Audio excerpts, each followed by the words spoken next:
오늘은 이넨스에서 AI를 직접 개발하고 운영하시는 세 분을 모시고 AI 툴 사용법부터 솔직한 실태담, 그리고 엔터프라이즈 AI 현실까지 가감 없이 이야기를 나눠보려고 합니다. 네, 안녕하세요. 이넨스에서 AI 백엔드 엔지니어로 일하고 있는 김태현입니다. 안녕하세요. 이넨스에서 AI 기술을 연구 개발하고 있는 김도균입니다. 네, 안녕하세요. 이넨스에서 AI 엔지니어 하고 있는 신태섭입니다. 저는 오늘 진행을 맡은 이넨스 PP팀의 전선주입니다. AI 엔지니어가 국제적으로 어떤 일을 하고 또 어떤 기술을 연구 개발하시는지 소개해 주실 수 있을까요? 많은 분들이 AI 엔지니어라고 하면은 모델을 직접 학습시키는 모습을 떠올리시는데요. 근데 사실 요즘에는 GPT나 클로드처럼 이미 똑똑한 기반 모델들이 나와 있기 때문에 지금 AI 엔지니어의 일의 중심은 모델을 만드는 것보다는 이 모델이 실제로 일을 하게 만드는 시스템을 만드는 것으로 옮겨왔습니다. 그래서 구체적으로는 세 가지 정도를 말씀드릴 수 있을 것 같아요. 첫 번째는 에이전트 설계입니다. AI가 단순히 질문에 답하는 걸 넘어서서 업무를 끝까지 완수하도록 해서 도구나 실행 루프, 지식 구조를 설계하는 일이 중요합니다. 두 번째는 평가 검증인데요.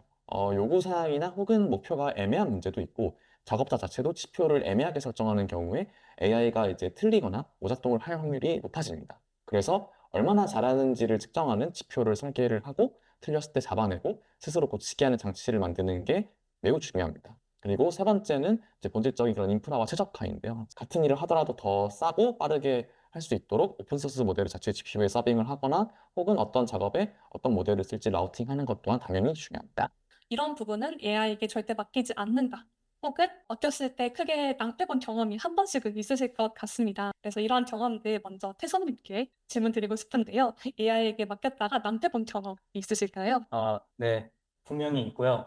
그리고 이제 절대 맡기면 안 되는 업무라고 말씀해 주셨는데 그런 거에 대한 바운더리는 이제 AI 툴을 많이 사용하다 보면서 자연스럽게 조금씩 생기는 것 같아요. 저 같은 경우에 이제 AI한테 일을 처음 막 맡기 시작했을 때 얘가 일을 너무 잘해버리니까 제가 좀 귀찮아하는 것들 약간 이해를 아웃소싱 해버리는 경우들도 조금 생기더라고요. 그러니까 제가 직접 개발해서 쓰면 놓치지 않았을 만한 부분들을 AI는 놓치고 지나가는 경우들도 있다 싶습니다. AI는 결국 이제 만능이 아니고 이것도 툴이고 내가 무엇이 필요한지 모르면은 AI한테 또 해결책을 적절하게 사용할 수 없지 않을까라는 생각을 하고 있습니다. 저 같은 경우에는 절대 위임하지 않는 거는 사람과 커뮤니케이션 하는 업무인데요. 클로드 코드나 아니면 LMS를 사용하다 보면 슬랙 MCP를 연결해서 슬랙에 이런 거 보내줄까? 하고 먼저 제안하는 경우가 있습니다. 근데 그 AI가 직접 만들어낸 메시지 같은 경우에는 할루시네이션이 들어있을 수도 있고 그리고 AI의 추론이 들어가기 때문에 사실과 다른 내용이 존재할 수 있습니다. 그래서 저는 이런 거를 초안은 AI가 작성을 해주지만 제가 직접 수정하고 검토를 통해서 직접 게시합니다. 그리고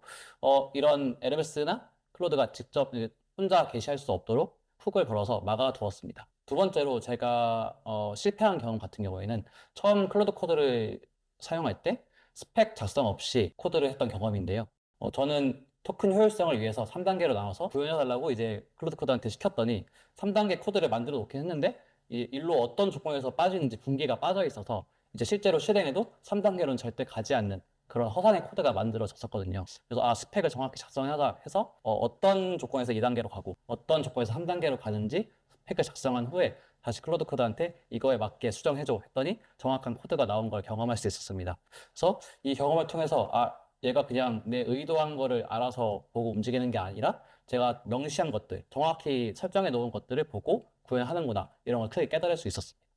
요즘 AI 업계에서 가장 주목하고 있는 변화가 있다면 어떤 점이 궁금한데요. 본질적으로는 결국 이제 LLM하고 AI한테 어떻게 컨텍스트를 적절하게 전달할지가 결국 가장 중요한 것 같습니다. 예전에는 이제 뭐 프롬프트 엔지니어링에서 프롬프트를 잘 쓰는 법, 그리고 그 이후에는 컨텍스트를 적절하게 잘 전달해주는 뭐 컨텍스트 엔지니어링, 그리고 뭐 최근에는 하네스 엔지니어링 이렇게 개념들이 계속 쭉 이어져 오고 있는데 결국 이제 언어는 달라졌지만 본질은 저런 두 가지, 그러니까 어떻게 일을 시킬지나 맥락을 어떻게 전달할지를 최대한 레버리지할 수 있는 그런 방법론을 구사하는 게 중요하다고 생각하고 그런 부분이 계속 고도화되고 있는 추세라고 지금 생각을 하고 있습니다.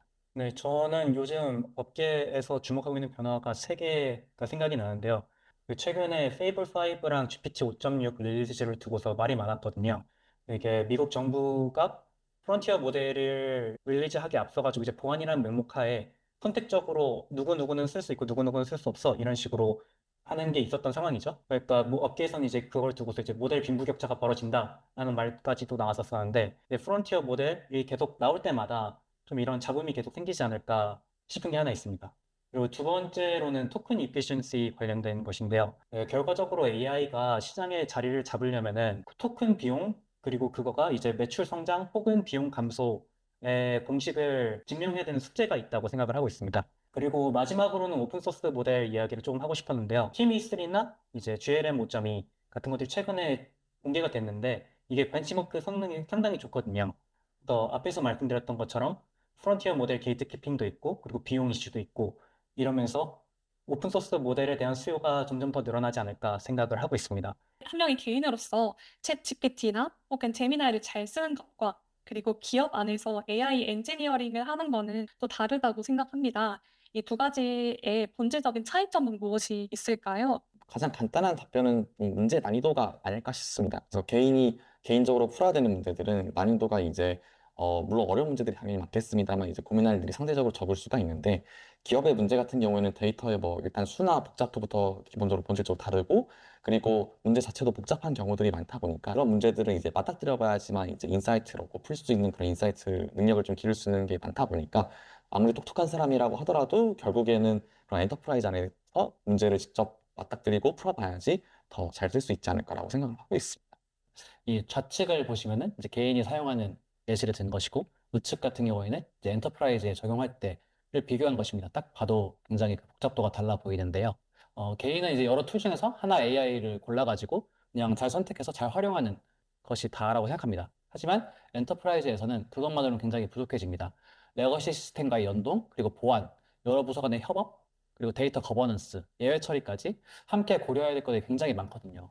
그래서 챗봇이 좋은 답을 만들도록 만드는 것과 그 답이 운영 안에서 실제로 시행되고 검증되며 책임질 수 있는 시스템이 되는 것은 전혀 다른 문제라고 생각합니다. 그래서 제가 요즘 좀 집중하고 있는 것이 SSOT라는 키워드인데요.